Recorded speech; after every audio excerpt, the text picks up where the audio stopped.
Relations ആണ് ഇന്ന് നമ്മൾ ഡിസ്കസ് ചെയ്യാൻ പോകുന്നത്. A relation R from a non empty set A to a non empty set P is a subset of Cartesian product A cross B. That is, R is a subset of A cross B. A cross B എന്ന Cartesian productന്റെ subset ആണ് relation. Okay. The set of all first elements of the ordered pair in a relation R from set A to B is called domain. റിലേഷനിലെ first എലമെൻസിനെ ഒക്കെ നമ്മൾ domain എന്ന് പറയുന്നു. അതുപോലെ റിലേഷനിലെ second elements of the ordered pair in a relation R from set A to B is called range. Second എലമെൻറ്റ്സിനെ നമ്മൾ റേഞ്ച് എന്നും പറയുന്നു. സെറ്റ് ബി മൊത്തത്തിൽ നമ്മൾ കോഡൊമെയിൻ എന്നാണ് പറയുന്നത്. ഇനിയിപ്പോൾ സെറ്റ് എയിൽ എം എലമെൻറ്റ്സ് ആണ്, സെറ്റ് ബിയിൽ എൻ എലമെൻറ്റ്സും ആണെങ്കിൽ number of relations from A to B, set A to ബിയിലെ നമ്പർ ഓഫ് റിലേഷൻ കാണാനുള്ള ഇക്വേഷനാണ് 2m into n, 2mn. ഒരു പ്രോബ്ലം ചെയ്യുമ്പോൾ നമുക്ക് മനസ്സിലാവും. ഇതാണ് question. Set A is equal to 1, 2, 3 etc. to 14. Define a relation R from set A to set A by this condition. R is equal to x comma y such that 3x minus y is equal to 0 where x and y belongs to A. X and y elements ഈ set എയിലുള്ള elements ആണ്. അതുപോലെ തന്നെ 3 into x minus y is equal to 0 ഈ കണ്ടീഷനും apply ആവണം. എന്നിട്ട് ഒരു relation നമ്മളോട് ഉണ്ടാക്കാനാണ് പറയുന്നത്. ആ relation set A to set A തന്നെയാണ്. ഈ കണ്ടീഷൻസ് ഒക്കെ ഫോളോ ചെയ്തിട്ട് ഒരു റിലേഷൻ ഉണ്ടാക്കുക. അപ്പം എങ്ങനെ 3x minus y is equal to 0, 3x minus y is equal to 0. അതിൽ നിന്ന് 3x is equal to minus y ഈ സൈഡിലോട്ട് പോകുമ്പോൾ പ്ലസ് y. ഓക്കെ, ഇതൊരു ഇക്വേഷൻ.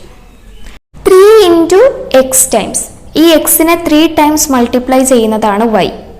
ഇപ്പം നമ്മൾ എക്സിനെ 1 ആക്കി എടുക്കുകയാണെങ്കിൽ when x is equal to 1, x 1 ആണെങ്കിൽ y എത്രയായിരിക്കും? 3 into 1, y is equal to 3x ആണ്. അതായത് 3 into x എത്രയാണ്? 1. അപ്പോൾ എത്ര y is equal to 3. x 1 ആവുമ്പം y 3 ആവും. ഇനിയിപ്പം x 2 ആണെങ്കിൽ, x is equal to 2 ആണെങ്കിൽ y എന്തായിരിക്കും? 3 into 2 അതായത് 6 ആയിരിക്കും. അങ്ങനെയാണ് നമ്മൾ റിലേഷൻ ചെയ്തത്.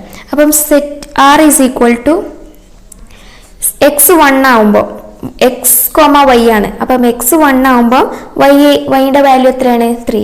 അപ്പോൾ 1,3. നെക്സ്റ്റ് എക്സ് 2 ആകുമ്പോൾ വൈയുടെ വാല്യൂ 6. എക്സ് 3 ആകുമ്പം വൈയുടെ വാല്യൂ 9 ആകും. ആൻഡ് എക്സ് 4 ആകുമ്പോൾ വൈയുടെ വാല്യൂ 12 ആകും. ഇനിയിപ്പം എക്സ് 5 ആയിട്ട് എടുക്കുക. എക്സ് ഇസ് ഈക്വൽ ടു 5 ആണെങ്കിൽ വൈ എന്തായിരിക്കും? 3 into 5 എത്ര? 15. പക്ഷേ ഈ 15 എന്ന് പറയുന്ന നമ്പർ ഈ സെറ്റ് എയിലെ എലമെൻ്റ് അല്ല. സെറ്റ് എയിൽ 15 എന്ന് പറയുന്ന നമ്പർ ഇല്ല. അതുകൊണ്ട് എക്സ് 5 ആയിട്ട് നമുക്ക് എടുക്കാൻ പറ്റൂല. അതുകൊണ്ട് ഇത്രയേ ഉള്ളൂ നമ്മളെ റിലേഷൻ. ഓക്കെ, ഇങ്ങനെയാണ് റിലേഷൻസ് ഏത്. ഇതിൽ നിന്ന് തന്നെ നമുക്ക് ഡൊമൈനും റേഞ്ചും കോഡൊമൈനും കണ്ടെത്താം. ഡൊമൈൻ എന്ന് പറഞ്ഞാൽ നമ്മൾ പറഞ്ഞിട്ടുണ്ട്, ഈ റിലേഷനിലെ first elements, the set of all first elements of the ordered pair, ഈ ഓർഡേർഡ് പെയറിലെ ഫസ്റ്റ് എലമെൻറ്റ്സ് ഒക്കെയാണ് ഡൊമൈന്. ഈ റിലേഷനിലെ ഓർഡേർഡ് പെയേഴ്സ്, ഇതാണ് ഒരു ഓർഡേർഡ് പെയർ, ഇത് വേറൊരു ഓർഡേർഡ് പെയർ. അപ്പോൾ ഈ റിലേഷനിലെ ഓർഡേർഡ് പെയേഴ്സിലെ ഫസ്റ്റ് എലമെൻറ്റ്സ് ആണ് ഡൊമൈന്. അപ്പോൾ ഡൊമൈൻ ഈസ് ഈക്വൽ ടു 1, 2, 3, 4. ഇതാണ് ഡൊമൈൻസ്. ഓക്കെ, ഇനി range is equal to, range എന്ന് പറഞ്ഞാൽ the set of all second elements of the ordered pair in a relation. ഈ റിലേഷനിലെ ഓർഡേർഡ് പെയേഴ്സിലെ സെക്കൻഡ് എലമെൻറ്റ്സ് ഒക്കെ റേഞ്ച് ആയിട്ട് വരും. അതായത് 3, 6, 9, 12. സോ റേഞ്ച് ഏതൊക്കെയാണ്? 3, 6, 9, 12. ഇനി കോഡൊമൈൻ എന്ന് പറഞ്ഞാൽ the whole set B, set B is equal to ആണ് കോഡൊമൈൻ. ഇവിടെ ഏതൊക്കെ സെറ്റ്? ഒരു സെറ്റേ ഉള്ളൂ, സെറ്റ് എ. ഇവിടെ റിലേഷൻ എന്താണ്? എ ടു എ ആണ്. അതിലെ ബി എന്ന് കൺസിഡർ ചെയ്യുന്ന സെക്കൻഡ് ആണ്. സോ ഇതേതാണ്, പിക്ക് പകരം ഇവിടെ സെറ്റ് എ തന്നെയാണ്. അപ്പോൾ സെറ്റ് എയിലുള്ള എല്ലാ എലമെൻസും എന്താണ്, കോഡൊമൈൻ ആണ്. അപ്പോൾ കോഡൊമൈൻ ഈസ് ഈക്വൽ ടു ഒന്നെങ്കിൽ 1 to 14 വരെ എഴുതാം, അല്ലെങ്കിൽ സെറ്റ് എ എന്ന് എഴുതാം. ഇപ്പം മനസ്സിലായെന്ന് വിചാരിക്കുന്നു. ഡൊമൈനും റേഞ്ചും റിലേഷൻ എങ്ങനെ എഴുതുക, കോഡൊമൈനൊക്കെ മനസ്സിലായിട്ടെന്ന് വിചാരിക്കുന്നു. ഇതാണ് സെക്കൻഡ് ക്വസ്റ്റ്യൻ. റിലേഷൻ എങ്ങനെ ആയിരിക്കണം, x comma x plus 5 such that x belongs to 0 to 5. ഇതിൽ നിന്ന് നമ്മൾ റിലേഷൻ എഴുതാം. അപ്പോൾ ഫസ്റ്റ് എക്സിലുള്ള എലമെൻറ്റ്സ് ആണ് 0 to 5. 0 to 5 വരെ എക്സിലെ എലമെൻറ്റ്സ് വേണം. അത് മാത്രമേ ഉള്ളൂ ഇവിടെ കണ്ടീഷൻ. പിന്നെ ഓർഡേഡ് പെയർ എങ്ങനെയാണ്, എക്സ് കോമ എക്സ് പ്ലസ് 5, എക്സിൻ്റെ കൂടെ 5 കൂട്ടുക. എക്സിനെ നമുക്ക് 0 to 5 വരെയുള്ള എലമെൻറ്റ്സിനെ അപ്ലൈ ചെയ്ത് കൊടുക്കാം. നമുക്ക് റിലേഷൻ എഴുതാം. R is equal to first എക്സിനെ നമ്മൾ 0 ആക്കി കൺസിഡർ ചെയ്യുമ്പം 0, 0 plus 5, ആദ്യം എക്സിനെ 0 ഇട്ട് കൊടുത്തു, പിന്നെ 0 plus 5 5. അപ്പോൾ 0, 5 ആണ് ഫസ്റ്റ് പെയർ. ഇനി എക്സിന് നമ്മൾ 1 ഇട്ട് കൊടുക്കുക. അപ്പം എക്സ് പ്ലസ് 5 എത്രയാണ്, 1 plus 5 ദാറ്റ് ഈസ് 6. ഇനി എക്സിന് 2 ഇട്ട് കൊടുക്കുക. 2 plus 5 7. ഇനി 3 ഇട്ട് കൊടുക്കുമ്പം 3, 8 വരും. അതുപോലെ തന്നെ 4, 9, പിന്നെ 5, 10. ഇതാണ് റിലേഷൻ. ഇനി ഇതിൽ നിന്ന് ഡൊമൈൻ എഴുതാം. ഡൊമൈൻ എന്ന് പറഞ്ഞാൽ ഓർഡേഡ് പെയർസിലെ ഫസ്റ്റ് എലമെൻറ്റ്സ് 0, 1, 2, 3, 4, 5. അതായത് 0, 1, 2, 3, 4, 5. ഇതാണ് ഡൊമൈൻ. ഇനി റേഞ്ചോ, range is equal to second elements of the ordered pair. ഏതൊക്കെയാണ്, 5, 6, 7, 8, 9, 10. ഇതാണ് range. Write the relation of P and Q in roster form and set builder form. Also find domain and range. Set പിയിലുള്ള elements ആണ് 5, 6, 7. ഇവർക്ക് ക്യൂയിലുള്ള എലമെൻറ്റ്സുമായിട്ട് relation ഉണ്ട്. 3, 4, 5 ആണ് ക്യൂയിലെ elements. ഇതിൽ നിന്ന് നമ്മൾ റിലേഷൻ എഴുതണം. അതുപോലെ തന്നെ അവരെ റോസ്റ്റർ ഫോമിലും സെറ്റ് ബിൽഡർ ഫോമിലും റിപ്രസെൻ്റ് ചെയ്യണം. ഡൊമൈനും റേഞ്ചും ഒക്കെ കണ്ടെത്തണം.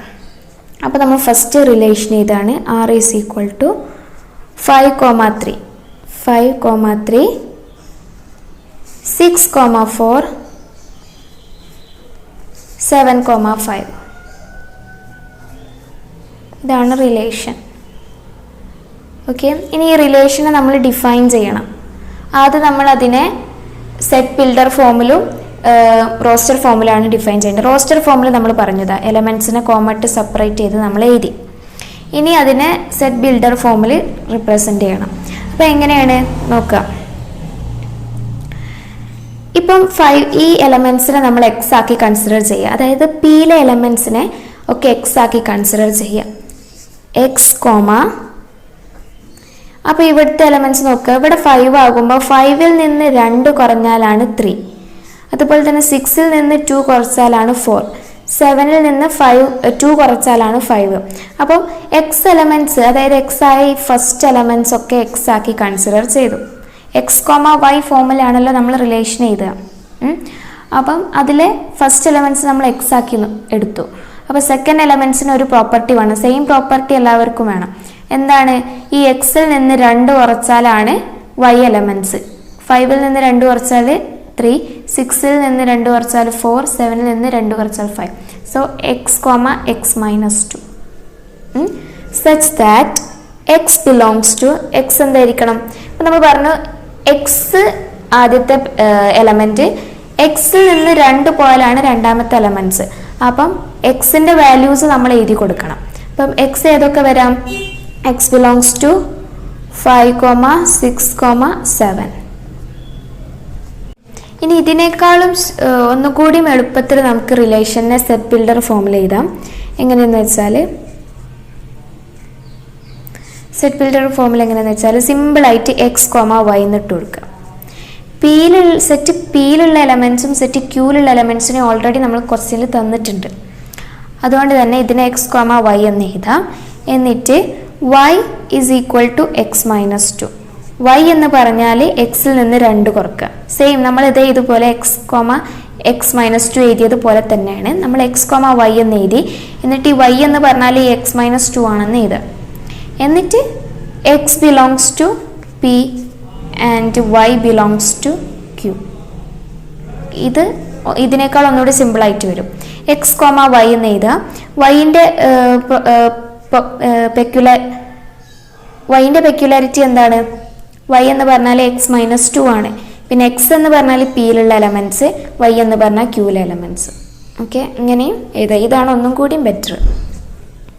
ഇനി നമ്മൾ ഡൊമൈനും റേഞ്ചും കണ്ടുപിടിക്കുക. Domain is equal to first elements of the ordered pair. അതായത് 5 6 7 ആണ് ഡൊമൈൻ. റേഞ്ച് എന്താണ്? Second elements of the ordered pair. അതായതൊക്കെയാണ് 3 4 5. Set A is equal to 2 4 6. അതായത് 3 എലമെൻറ്റ്സ്. സെറ്റ് ബിയിൽ 2 elements. Find total number of relation from A to B. എയിൽ നിന്ന് ബിയിലേക്കുള്ള റിലേഷൻസിലെ എത്ര number of relations നമുക്ക് കിട്ടുന്നു. അപ്പോൾ നമ്പർ ഓഫ് റിലേഷൻസിൻ്റെ ഇക്വേഷൻ എന്താണ്? 2m ആണ്. അതായത് 2 elements of set A into number of elements of set B. Set എയിൽ എത്ര എലമെൻറ്റ്സ് ആണ്? 3 ഇൻറ്റു സെറ്റ് ബിയിൽ എത്ര എലമെൻറ്റ്സ് ആണ്? 2. സോ 2 ഇൻറ്റു 3 ഇൻറ്റു 2 എന്താണ്? 6 ആണ്. So 2 6 is equal to 64. ഇതെങ്ങനെ കിട്ടി? 2നെ 6 ടൈംസ് 2നെ 6 പ്രാവശ്യം മൾട്ടിപ്ലൈ ചെയ്യുക. അതായത് 1 2 3 4 5 6 6 പ്രാവശ്യം മൾട്ടിപ്ലൈ ചെയ്യുക. 2 ഇൻറ്റു 2 എന്ന് പറഞ്ഞാൽ 4 ഇൻറ്റു 2 ഇൻറ്റു 2 എന്ന് പറഞ്ഞാൽ വീണ്ടും 4 ഇൻറ്റു 2 ഇൻറ്റു 2 4. 4 ഇൻറ്റു 4 എത്രയാണ്? 4 ഇൻറ്റു 4 16 ഇൻറ്റു ഈ 4 16 ഇൻറ്റു 4 എത്രയാണ്? 64. ഇങ്ങനെയാണ് 2 6 കാൽക്കുലേറ്റ് ചെയ്യൽ. ഈ 2നെ 6 ടൈംസ് മൾട്ടിപ്ലൈ ചെയ്യുക. അല്ലാതെ 2 ഇൻറ്റു 6 എന്നല്ല, 2 ഇൻറ്റു 6 ടൈംസ് 2നെ മൾട്ടിപ്ലൈ ചെയ്യുകയാണ്. ഓക്കെ, ഇനി ഫങ്ഷൻസിനെ കുറിച്ചാണ് പഠിക്കാൻ പോകുന്നത്. A relation F from A to B, set A to set B is said to be a function if every element of set A has one and only one image in the set B. അതായത് ഒരു റിലേഷനാണ്, എയിൽ നിന്ന് ബിയിലേക്കുള്ള റിലേഷന് function ആവണമെങ്കിൽ set A first സെറ്റിലുള്ള എലമെൻസിനൊക്കെ ഒറ്റൊരു ഇമേജേ set ബിയിൽ പാടുള്ളൂ, ഒറ്റൊരു റിലേഷനെ set ബിയിലോട്ട് പാടുള്ളൂ. ഇപ്പോൾ ഇവിടെ നോക്കുക, ഇത് സെറ്റ് എ, ഇത് സെറ്റ് ബി. ഈ സെറ്റ് എയിലുള്ള ഈ ഒരു എലമെൻറ്റിന് ഇയാളോട് മാത്രമായിട്ടാണ് റിലേഷൻ ഉള്ളത്. സെറ്റ് എയിലെ ഈ 3 എന്ന എലമെൻറ്റിന് ഇയാളോട് മാത്രമേ റിലേഷനുള്ളൂ. അതായത് ഇയാൾക്ക് ഒരാളോടെ റിലേഷനുള്ളൂ, ഇയാൾക്ക് ഒരാളോടെ. സെറ്റ് എയിലുള്ള എലമെൻറ്റ്സിന് എല്ലാവർക്കും ഒരാളുമായിട്ടാണ് കണക്ട് ചെയ്തത്. സെറ്റ് ബിക്ക് കുറയേണ്ട, അത് നമ്മൾ നോക്കണ്ട. സെറ്റ് എ ഫസ്റ്റ് സെറ്റിനെയാണ് നമ്മൾ നോക്കേണ്ടത്. അപ്പോൾ ഇതെന്താണ്? ഈ റിലേഷൻ എന്താണ്? ഫങ്ഷനാണ്. കാരണം set A has one and only one image in the set B. ഇനി ഇത് നോക്കുക, ഇവിടെയും ഇത് സെറ്റ് പി ആൻഡ് ഇത് സെറ്റ് ക്യൂ. സെറ്റ് പിയിലെ എല്ലാ എലമെൻസിനും ഒറ്റൊരു റിലേഷനാണുള്ളത്, അതുകൊണ്ട് തന്നെ ഈ റിലേഷൻ എന്താണ്? ഫങ്ഷനാണ്. ഇനി ഇവിടെ നോക്കുക, MN സെറ്റ് MN. സെറ്റ് എമ്മിലുള്ള ഒരു എലമെൻ്റായ 1ന് 3യോടുമായിട്ട് റിലേഷനുണ്ട്, അതുപോലെ തന്നെ 5നോട് റിലേഷനുണ്ട്. സെറ്റ് എമ്മിലെ 2 എന്ന എലമെൻറ്റിന് 5നോട് മാത്രമേ ഉള്ളൂ. പക്ഷെ ഇവിടെ എന്താണ്? 1 സെറ്റ് എമ്മിലെ ഒരു എലമെൻറ്റിന് 2 ആളോട് റിലേഷൻ ഉണ്ട്, അതുകൊണ്ട് ഇതെന്തല്ല? ഫങ്ഷൻ അല്ല. ഇത് ഫങ്ഷൻ അല്ല. ഇത് ഫങ്ഷനാണ്, ഇതും ഫങ്ഷനാണ്, എന്നാൽ ഇത് ഈ റിലേഷൻ ഫങ്ഷൻ അല്ല. അതായത് ഇങ്ങനെ ആലോചിക്കുക, ഫസ്റ്റ് സെറ്റിലുള്ള എല്ലാവരും പെൺകുട്ടികളാണെന്ന് വിചാരിക്കുക. അപ്പോൾ പെൺകുട്ടികൾക്കൊക്കെ ഒറ്റൊരു റിലേഷനേ പറ്റുള്ളൂ. അങ്ങനെ ഒറ്റ റിലേഷൻ ആണെങ്കിൽ അതെന്തായിട്ട് മാറും? പിന്നെ ഒരു ഫങ്ഷനായിട്ട് മാറും, അതായത് മാരേജിലേക്ക് പോകും. അതായത് ഗേൾസിന് ഒരാളെ കല്യാണം കഴിക്കാൻ പറ്റുള്ളൂ. അപ്പോൾ അതുപോലെ നിങ്ങൾ ചിന്തിക്കുക, ഫസ്റ്റ് സെറ്റിലുള്ള എലമെൻറ്റ്സ് ഒക്കെ ഗേൾസാണ്, അവർക്ക് ഒറ്റ റിലേഷനേ പറ്റുള്ളൂ. ഇനി ഒരു ക്വസ്റ്റ്യന്, എ ഫംഗ്ഷൻ്റെ ഷോർട്ടാണ് എഫ് റേസ് ടു എൻ എന്ന് എഴുതിയത് കേട്ടോ. ഫംഗ്ഷനാണ്. A function F is defined by F of X is equal to 2x - 5. ഇനി അതിൽ നിന്ന് എഫ് 0 ആയാൽ അതിൻ്റെ വാല്യൂ കണ്ടെത്തുക. ഇവിടെ എഫ് എക്സ് ആയതുകൊണ്ട് 2 × x - 5. അപ്പോൾ എഫ് 0 ആയാൽ 2 × 0 - 5. 2 × 0 0, 0 - 5 is -5. ഇപ്പം എഫ് 7 ആണെങ്കിൽ 2 × എക്സിൻ്റെ പ്ലേസിൽ 7 എഴുതുക, -5. 2 × 7 14, 14 - 5 9. The function T, which marks temperature in degree Celsius into temperature in degree Fahrenheit, defined by T of C is equal to 9/5C plus 32. എന്താണ് പറയുന്നത്? ഡിഗ്രി സെൽഷ്യസിൽ തന്നതിനെ ഡിഗ്രി ഫാരൻഹീറ്റിലേക്ക് മാറ്റണം. അതിൻ്റെ ഇക്വേഷനാണിത്. അപ്പോൾ അതിന് ഫംഗ്ഷന് മാർക്ക് ചെയ്യുക. അപ്പം ടി നമ്മൾ -10 ആണെങ്കിൽ, ടി സി എന്നുള്ളിടത്ത് -10 ആണ്. ടി -10 ആണെങ്കിൽ എങ്ങനെ വരും? ഇക്വേഷനിൽ സി ഉള്ള സ്ഥലത്ത് -10 വരും. Into -10 plus 32. ഈ ബ്രാക്കറ്റ് ഇട്ട ഫസ്റ്റ് ഇത് സോൾവ് ചെയ്തിട്ട് പ്ലസ് 32 ചെയ്യാൻ പറ്റൂ എന്നാണ്. അപ്പം നോക്കുക, 9/5 ഇൻറ്റു -10 ഇസ് ഈക്വൽ ടു 9 × 10 എത്രയാണ്? 9 × -10 -90/5 plus 32 is equal to, bracket ഇട്ട് പോകുന്നതാണ് നല്ലത്, എന്നാൽ തെറ്റൂല.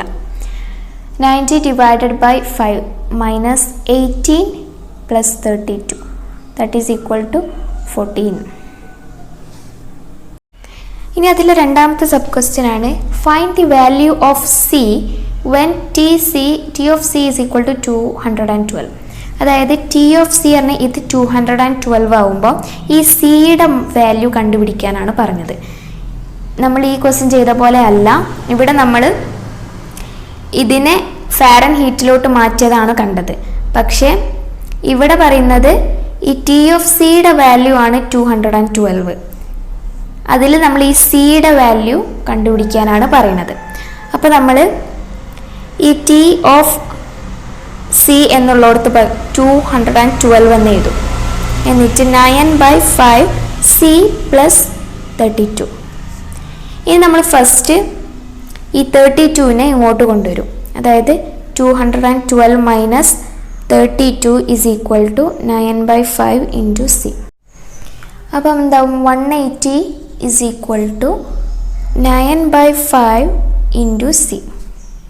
ഇനി നമ്മൾ സീനെ നമ്മൾ ഇങ്ങോട്ട് എടുത്തിട്ട് സീനെ മാത്രം ഒരു സൈഡിൽ വെച്ചു. എന്നിട്ട് 180 ഇൻറ്റു 9/5 ഇങ്ങോട്ട് വരുമ്പോൾ 5/9 ആയിട്ട് മാറും. 180 into 5/9 that is equal to 20 into 5 is equal to 100. Types of function. അതിലൊന്നാമത്തതാണ് ഐഡൻറ്റിറ്റി ഫംഗ്ഷൻ. ഇതാണ് ഐഡൻറ്റിറ്റി ഫംഗ്ഷൻ്റെ graph. F mapping from R to R. R എന്ന് പറഞ്ഞാൽ real numbers. F of X is equal to X. അതായത് ഈ F of X 1 ആണെങ്കിൽ ഇവിടെ എന്തായിരിക്കും? ഇവിടെ 1, ഈ 1 എന്ന പോയിന്റ് ഇതാ 1. അതിൽ വൈ ആക്സിസിൻ്റെ വാല്യൂ എത്രയാണ്? 1 തന്നെയാണ്. അപ്പം F of 1 is equal to 1. F of 1 is equal to 1. F of 1 is equal to 1. F of 2 ആണെങ്കിലോ ഇവിടെ വൈ ആക്സിസിൽ എന്തായിരിക്കും? 2 തന്നെയായിരിക്കും. അതാണ് F of X is equal to X. ഇത് എക്സ് ആക്സിസിലെയും ഇത് വൈ ആക്സിസിലെയും റിസൾട്ടാണ്. ഇവരുടെ ഡൊമൈനും റേഞ്ചും കോഡൊമൈനും ഒക്കെ റിയൽ നമ്പേഴ്സ് ആയിരിക്കും വരിക. Family of straight line passing through origin. Family of straight line passing through the origin. ഇതാണ് origin. Okay, 0 origin. Family of straight line passing through ഒറിജിൻ്റെ ഇക്വേഷൻ എന്തായിരിക്കും? F of X is equal to M X. Okay, ഇത് just ഓർത്ത് വെക്കാൻ വേണ്ടി പറഞ്ഞതേ ഉള്ളൂ. ഇതാണ് ഇമ്പോർട്ടൻറ്റ് മെയിൻ. ഓക്കെ, രണ്ടാമത്തെ ഫംഗ്ഷനാണ് polynomial function. F mapping from R to R F of X is equal to X square. ഇപ്പം എക്സിൻ്റെ വാല്യൂ 1 ആണെങ്കിൽ എക്സ് ആക്സിസിലെ വാല്യൂ 1 ആണെങ്കിൽ വൈ ആക്സിസിൽ അതിൻ്റെ വാല്യൂ സ്ക്വയർ ആയിരിക്കും. ആ എക്സ് ആക്സിസിലെ വാല്യൂവിൻ്റെ സ്ക്വയർ ആയിരിക്കും. അപ്പം 1 ആണ്, എക്സ് ആക്സിസിലെ 1 ആണെങ്കിൽ വൈ ആക്സിസിൽ 1² ആയ 1 ആയിരിക്കും. എക്സ് ആക്സിസിൽ 2 ആണെങ്കിൽ അത് വൈ ആക്സിസിൽ 2² ആയ 4 ആയിരിക്കും. അപ്പം അതിൻ്റെ ഗ്രാഫ് ഇതാ ഇങ്ങനെയാണ് പോവുക, ഇങ്ങനെ. അതിലെ ഡൊമെയിൻ റിയൽ നമ്പേഴ്സ് ആയിരിക്കും. റേഞ്ച് എന്ന് പറഞ്ഞാൽ 0 to ഇൻഫിനിറ്റി ആണ്. റേഞ്ച് നമ്മൾ എന്താ നോക്കുക, സെറ്റ് ബി, അതായത് വൈ ആക്സിസ് ആണ് ഇവിടെ. ഡൊമെയിന് എക്സ് ആക്സിസും റേഞ്ച് വൈ ആക്സിസുമാണ്. ഡൊമെയിൻ എന്തായിരിക്കും, ഫുൾ നമ്പേഴ്സ് ഉണ്ടാവും. 1 to 0യും മൈനസ് നെഗറ്റീവ് നമ്പേഴ്സും പോസിറ്റീവ് നമ്പേഴ്സും ഒക്കെ ഉണ്ട്. അതുകൊണ്ട് ഡൊമെയിന് റിയൽ നമ്പേഴ്സാണ്. എന്നാൽ റേഞ്ച് അതായത് വൈ ആക്സിസിൽ 0 മുതൽ അങ്ങോട്ടാണ്, നെഗറ്റീവ് നമ്പേഴ്സ് താഴോട്ടില്ല, ഗ്രാഫ് താഴോട്ടില്ല. അപ്പം 0 to ഇൻഫിനിറ്റി, 0 ഇൻക്ലൂഡഡ് ആണ്. അതുകൊണ്ടാണ് ഈ ടൈപ്പ് ബ്രാക്കറ്റ് ഉപയോഗിച്ച്. ഇൻഫിനിറ്റിക്ക് എപ്പോഴും ഈ ടൈപ്പ് ബ്രാക്കറ്റാണ് ഉപയോഗിക്കുക. ഓപ്പൺ ബ്രാക്കറ്റാണ് എപ്പോഴും ഇൻഫിനിറ്റി വരുമ്പോൾ ഉപയോഗിക്കുക. ഇനി അതുപോലെ തന്നെ domain of every polynomial function is real. R domain of every polynomial function, ഏത് പോളിനോമിയൽ ഫംഗ്ഷൻ, ഇവിടെ x² x³ x⁴ x⁵ എങ്ങനെ ആയാലും അതിൻ്റെ ഡൊമെയിൻ ഓൾവേസ് എന്തായിരിക്കും, റിയൽ നമ്പർ ആയിരിക്കും. ഇത് f of x is equal to x³, f of x is equal to x³, f of x is equal to x³ അതിൻ്റെ ഗ്രാഫാണ്. അപ്പോൾ ഇങ്ങനെ വരും, നെഗറ്റീവ് നമ്പേഴ്സും ഉണ്ടാവും.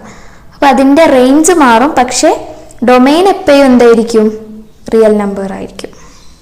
ഇനി മൂന്നാമത്തേതാണ് modulus function. F mapping from R to R, F of X is equal to mod X, F of X is equal to mod X. അതിൻ്റെ graph ഇതാണ്. ഇപ്പം ഈ മോഡിൻ്റെ ഉള്ളിൽ നെഗറ്റീവോ പോസിറ്റീവോ നമ്പർ വന്നാൽ അതിനർത്ഥം പോസിറ്റീവാണ്. ഇപ്പോൾ മോഡ് 3 ആണെങ്കിൽ, മോഡുലസ് 3 ആണെങ്കിൽ അതിന് ആൻസർ 3 തന്നെയാണ്. അപ്പോൾ മോഡുലസ് -3 ആണെങ്കിലും അതിന് ആൻസർ 3 ആണ്. അതിൻ്റെ സൈൻ എപ്പോഴും പോസിറ്റീവ് നമ്പർ ആയിട്ട് വരും. അതാണ് മോഡ് എക്സിനെ കൊണ്ട് ഉദ്ദേശിക്കുന്നത്. അപ്പം എപ്പോഴും അതിൻ്റെ ഇപ്പം ഇവിടെ എഫ് ഓഫ് എക്സ് മൈനസ് ആണെങ്കിലും പ്ലസ് ആണെങ്കിലും 0 ആണെങ്കിലും ഒക്കെ പോസിറ്റീവ് നമ്പർ ആയിട്ട് വരും. 0 ആണെങ്കിലും 0 വരും, -1 ആണെങ്കിൽ 1 വരും, -2 ആണെങ്കിൽ 2 വരും, 1 ആണെങ്കിൽ 1 വരും. അപ്പോൾ ഓൾവേസ് എന്താണ്, പോസിറ്റീവ് നമ്പർ ആയിരിക്കും ഈ വൈ ആക്സിസിൽ ഉണ്ടാവുക. അപ്പോൾ ഡൊമെയിൻ ഓൾവേസ് എന്തായിരിക്കും, റിയൽ നമ്പർ ആണ്. റേഞ്ച് എന്തായിരിക്കും, 0 to ഇൻഫിനിറ്റി ആയിരിക്കും. അപ്പം എക്സ് ആയിരിക്കും x greater than 0, 0നേക്കാളും വലിയ നമ്പർ, അതായത് പോസിറ്റീവ് നമ്പേഴ്സ് ആണെങ്കിൽ അതെന്തായിരിക്കും, എക്സ് ആയിരിക്കും. അപ്പം എക്സ് എന്ന് ഉദ്ദേശിക്കുന്നത് ഇപ്പോൾ 1 ആണെങ്കിൽ 0നേക്കാളും വലിയ നമ്പറാണ് 1. ഇപ്പോൾ 1 ആണെങ്കിൽ 1 തന്നെ ആയിരിക്കും വൈ ആക്സിസിലും, 2 ആണെങ്കിൽ 2 തന്നെ ആയിരിക്കും വൈ ആക്സിസിൽ. 0 ആണെങ്കിലോ എക്സ് എന്തായിരിക്കും, 0 തന്നെ. മോഡുലസിനുള്ളിൽ 0 വന്നാൽ 0 തന്നെയാണ്. നെഗറ്റീവ് നമ്പർ ആണ് എക്സ് <0, 0നേക്കാളും ചെറിയ നമ്പറായ എക്സ്, അതായത് നെഗറ്റീവ് നമ്പേഴ്സ്. -x വന്നാൽ എന്തായിരിക്കും, മോഡ് എക്സിനുള്ളിൽ എന്തായിരിക്കും, അത് എക്സ് തന്നെയാണ്. ആ നെഗറ്റീവ് അങ്ങോട്ട് മാറ്റിയിട്ട് പോസിറ്റീവ് നമ്പർ ആയിട്ട് വരും. ഈ 3 ടൈപ്പ് ഫംഗ്ഷനാണ് നിങ്ങൾക്ക് പഠിക്കാനുള്ളത്.